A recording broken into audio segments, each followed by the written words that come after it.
Yeah. To us, big data is a lot of data. Sounds good, but it's really about the big intelligence that you get from that data, and a lot of data without the intelligence capability isn't that useful. And what we're really finding, and I've been in the security world for a long time, is that it used to be about getting a file in, analyzing it, sending a signature back out to customers, and we were done.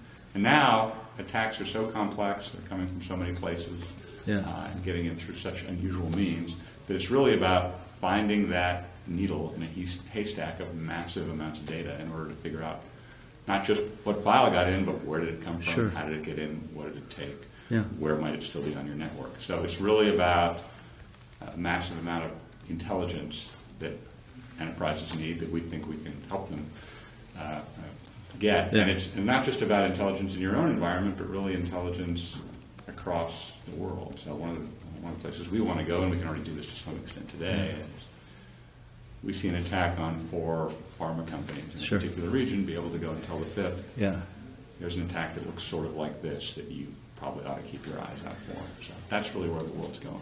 And then, because I know you've been doing this for a period of time, and I know big data as a term is new, but the massive data collection efforts and some of the correlation has been going on at Symantec for longer than big data as a term. So, from a technology perspective and a platform perspective, what's changed, say, today from 3 years ago? Is it just the name, or is there a fundamental platform and underlying technology infrastructure shift? Right. So the technology for us is about, when we started thinking about this problem 4 or 5 years ago, we've built and improved the platform steadily over the last few years. What's really changed for us and continues to evolve is the amount of data that we're now getting as a result of being much more mature than we were when we first started.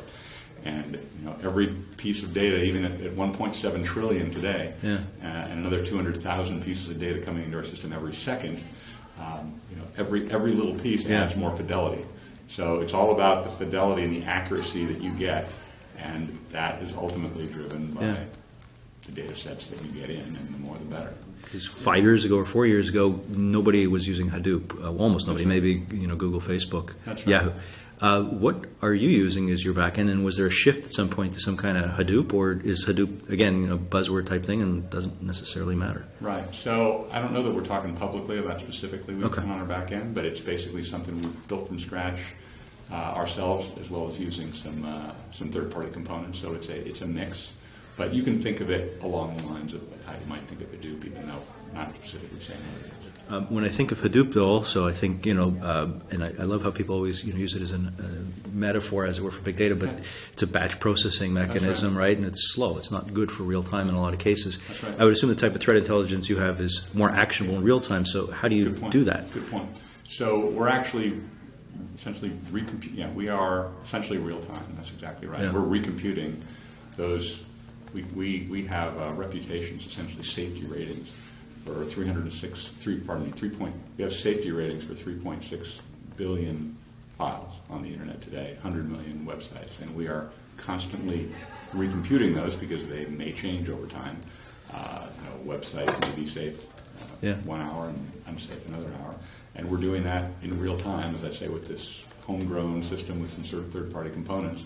So being able to load the data in at massive speed, being able to recompute these safety ratings on billions of files super fast, those have been two of our kind of core requirements for this system that we spent a lot of time to look at. I mean, look, when we started this 4 years ago, I don't think any of us could have told you that we'd be seeing billions of threads and hundreds of millions of distinct threads. Sure. All we knew is that the volume that was coming in was too great and was growing too fast for us to scale it with people. Yeah.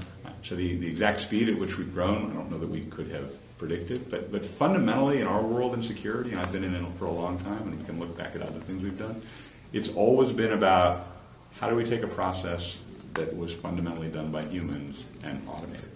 And that's what we've done from day one. So now most of our threat signatures that used to all be handled by human beings when I started are almost all generated by automated systems that respond to customers automatically. All this back-end work that we're doing is all completely automation. So I think we have a view for where things are going, but everything we do, I'd say that we typically start to do manually because it's challenging, eventually becomes an automated system so that we can do it more quickly and do it at scale. So then, just from a process perspective, is the goal of humans just to build automation, or what's the goal of humans in the technology ecosystem then? Well, certainly the goal of humans is to understand the threat landscape well enough to be able to build the right automation to stop these threats. I'd say the second big place where humans are critical, and of course, building that automation is easier said than done. Sure. Right? When we're talking about the size and scale of what we're doing and the real-time nature of what we're processing, it's easy to say building automation, but that's actually a very challenging effort. I think the second point to make is that a lot of and we want to automate this, but a lot of what we do today, and still really requires humans, is to take the disparate pieces of data and turn them into intelligence, to figure out that, this threat that was packed with this particular unusual packer was also used over here. And so maybe these two are related. And this email address that was used in this particular attack was also used in this particular attack, even though this threat was an email in Chinese and this one was in English, as an example. Sure. So there's a certain amount of human capability and understanding. I would say also more generally that analyzing and looking at the next generation of threats so that we can build whatever our next generation of automation, we might call it, is still fundamentally a human task. So our cycle has been use human beings to get a depth of understanding about the threat landscape, about key characteristics of the attacks we want to stop, and then try to find enough characteristics that are common to those attacks that we can build in an automated system to start to process them, because historically those have tended to grow. Even targeted attacks, which are targeted at individual companies, have grown, in their overall numbers and size and scope, and there are certain specific characteristics, which we can talk about, of targeted attacks that we've been able to build into our automation in order to stop. Makes sense. When you're looking and seeing all these different opportunities and trying to figure out what to do and what not to do, what keeps you up at night, as it were, when you're trying to figure out what needs to get done? What keeps us up at night? What keeps us up at night in the security world, unlike almost any other part of the software business, is we have an adversary. It's not just about building software and shipping it and putting it out there, which we do, of course. But we have somebody who is consciously every day trying to figure out how to get around us. And that's what fundamentally makes our software business in some sense different than much of the other industry, is that we got people who are trying to evade what we do every day. And that's what keeps me and that's what keeps all of us up at night, is what's coming next. How do we anticipate what's coming next? What are the edge cases? In the case of targeted attacks, as we've talked about, it's a little bit of an asymmetrical world in which we got to stop everything, and attacker only has to get through once. So what's going to be that one thing that we need to be thinking about? And that's really what motivated our thought about big data. I don't think we were thinking about big data 5 years ago. We were thinking about there's just going to be too many of these things to handle with people. And it's now morphed. Our thinking has grown a lot as we've built it.